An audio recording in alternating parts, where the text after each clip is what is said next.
Hello friends, welcome to random stocks. Random stocks पर आपका स्वागत है। आज का टॉपिक है पोर्टफोलियो मैनेजमेंट। पोर्टफोलियो मैनेजमेंट का कॉन्सेप्ट क्या हो आपके लिए, आपका उस पे कमिटमेंट कैसा हो, किस ऑब्जेक्टिव से आप पोर्टफोलियो बना रहे हैं और इसके पीछे कुछ नुआंसिंग है, वो कैसे मैनेज कर रहे हैं। पोर्टफोलियो को हम एक एंटरप्रेन्योर का जो स्टार्टअप होता है उसके बड़ी ही करीब पाते हैं। कोई आदमी जब एक स्टार्टअप शुरू करता है तो उसका एक लाइफ लॉन्ग कमिटमेंट होता है उसके साथ। वो किस प्रोडक्ट में स्टार्टअप बनाना है और उसको बैकअप करने के लिए क्या बिजनेस प्लान है। जो प्रोडक्ट को आइडेंटिफाई करता है या सर्विसेज को आइडेंटिफाई करता है वो उसके पीछे बहुत ही ड्यू डिलिजेंस, एनालिसिस और रिसर्च लगता है। जब इन सब चीज़ों पे काम खत्म हो जाता है तो वो एक कोर टीम बनाता है जो बिजनेस के अलग अलग नुआंसेस को, अलग अलग सेगमेंट्स को, अलग अलग वर्टिकल्स को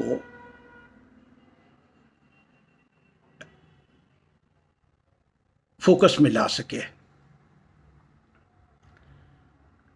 वो अपने स्टार्टअप से बेहद प्यार करता है। उसके लिए स्टार्टअप एक गेम नहीं है,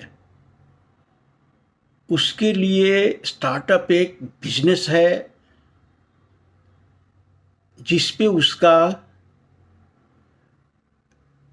लाइफ का मेक और ब्रेक टिका हुआ है। उसकी पूरी एनर्जी, पूरी ऊर्जा और फुल टाइम दिन रात बेड से उठने से लेकर के रात में जब तक उसकी नींद नहीं आ जाती है वो उस स्टार्टअप के ड्रीम्स को जीता है, उसको लेकर के घूमता है और उसी को लेकर के वो फिर अपनी निद्रा में चला जाता है। इसी तरह का कुछ कमिटमेंट जब आप पोर्टफोलियो बनाने की कोशिश करते हैं तो इसी तरह का कमिटमेंट आपको चाहिए।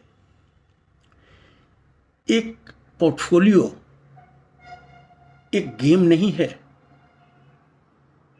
ये आपकी पूंजी को ग्रो करने का, आपके ड्रीम्स को रियलिटी में कन्वर्ट करने का एक माध्यम है। इससे उसी तरह से इंटेंस प्यार करना होगा जैसे आप अपने एक स्टार्टअप जो आपका बच्चा है जिस तरह से उससे प्यार करते हैं। पोर्टफोलियो मैनेजमेंट आपको सिखाती है कि जो पोर्टफोलियो में आपके प्रोडक्ट हैं, जो उस पोर्टफोलियो में स्टॉक्स हैं, क्या आपके इंटरनल एक माइंडसेट को के नज़दीक है। जैसे हमारा ओरिएंटेशन बिल्कुल ही एविएशन सेक्टर्स में नहीं रहा है आज तक जिंदगी भर। हमारा कभी फैसिनेशन बैंकिंग या फाइनेंशियल स्टॉक्स में नहीं रहा है। और यदि इन शेयर को फोमो के तहत या किसी के कहने के वजह से या कहीं कोई आर्टिकल पढ़ लिया उस कंपनी के बारे में, उसके आधार पे जब खरीद लेते हैं तो फिर हमारे हाथ में और रह नहीं पाता है, पता नहीं क्यों। उसको कुछ समय के बाद हम बेच देते हैं, एग्जिट कर जाते हैं उस स्टॉक से। तो इसी तरह से कुछ सेक्टर्स से आपका इंटरनल नेचर अलाइन करता होगा, उस सेक्टर्स को आप प्यार करते होंगे, तो वही सेक्टर्स या स्टॉक में आपका इन्वेस्टमेंट होना चाहिए।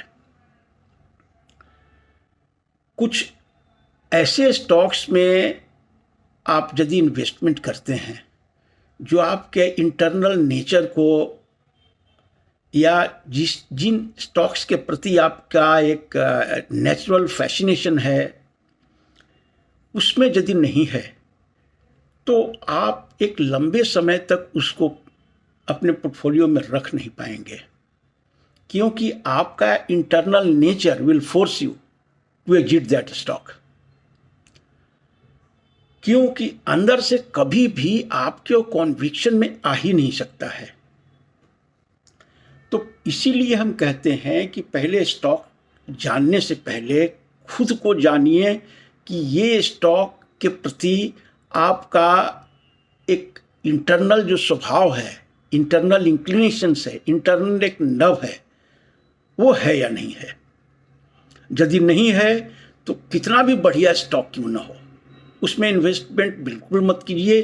क्यों कि वो आपके पास टिक नहीं पाएगा।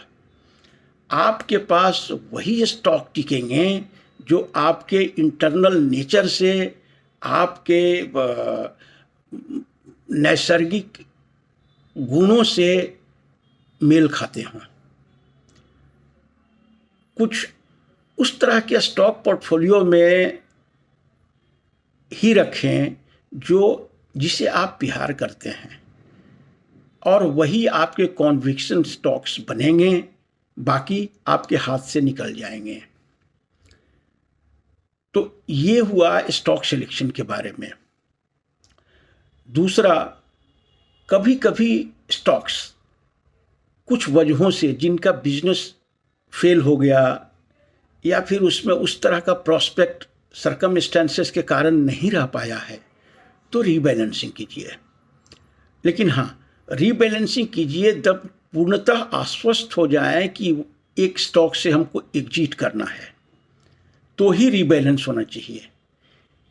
ये नहीं कि जिस बिजनेस मॉडल के प्रति आपकी निष्ठा अब नहीं रही वो स्टॉक में भी रहेगा और दूसरे स्टॉक को आप खरीदने लगेंगे। नहीं, रीबैलेंसिंग का मतलब है कि एक स्टॉक आपके पोर्टफोलियो से एग्जिट करेगा और दूसरे स्टॉक जिसे आप एक रिसर्च, एनालिसिस और प्रॉपर ड्यू डिलीजेंस के बाद खरीदे हैं, वही आपके पोर्टफोलियो का हिस्सा बनेगा। तीसरी बात, आप अपने लॉन्ग टर्म फाइनेंशियल गोल को कभी मत भूलें। शॉर्ट टर्म फाइनेंशियल टेम्पटेशंस में हम लोग अक्सर अपने लॉन्ग टर्म फाइनेंशियल गोल्स को भूल जाते हैं, और शॉर्ट टर्म में कुछ, क्योंकि मानव नेचर है, ग्रीड है, लोभ है, तो जो स्टॉक एक समय तक नहीं चलते हैं उससे एग्जिट लेने की एक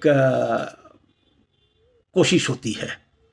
नहीं, जब वो स्टॉक का बिजनेस मॉडल इंटैक्ट है और उसमें कोई रीजन नहीं है कि आप उस कॉन्विक्शन से अपने आप को अलग कर लें, तब तक उस शेयर में बने रहें। हो सकता है कि एक उड़ान में इस तरह आपको ऊपर ले जाए जो बाकी स्टॉक नहीं दे पाएंगे। इसलिए अपने फाइनेंशियल गोल्स को लंबा रखें। लेकिन दिक्कत क्या है? दिक्कत यह है कि हम लोग सब हम लोगों को, इन्वेस्टर्स को, एक मायोपिक शब्द है, नज़दीक देखने की ही केवल कोशिश होती है। दूरदर्शिता की कमी हो गई है और उसके लिए मेन कारण है ग्रीड। नज़दीक की चीज़ें, नज़दीक के सर्कमस्टेंसेस तो दिखाई देते हैं, लेकिन दूर पड़ी हुई चीज़ों को, जो कि इनसाइट्स का एक प्ले है, उसको नहीं देख पाते हैं। तो एक बार आपका कॉन्विक्शन स्टॉक बना, उससे प्रेम करना सीखें। वो आपको एक बुलंदी तक ले जाने, वही ले जाएगा। अनाप शनाप शेयर आपको इधर उधर हो जाएंगे, वो आपको उस मुकाम पे नहीं ले जा पाएंगे। और अपने पोर्टफोलियो से प्रेम करना सीखें। यदि आप अपने बच्चे से प्रेम नहीं करते हैं तो बच्चा इधर उधर भटक जाता है। वैसे ही यदि आप अपने पोर्टफोलियो से प्रेम नहीं करेंगे या कोई पर्टिकुलर स्टॉक से प्रेम नहीं करेंगे तो यूं ही कहीं वो भटक जाएगा और ये बाज़ार बहुत घना है, बहुत लंबा है, फिर उसको खोजना मुश्किल हो जाएगा।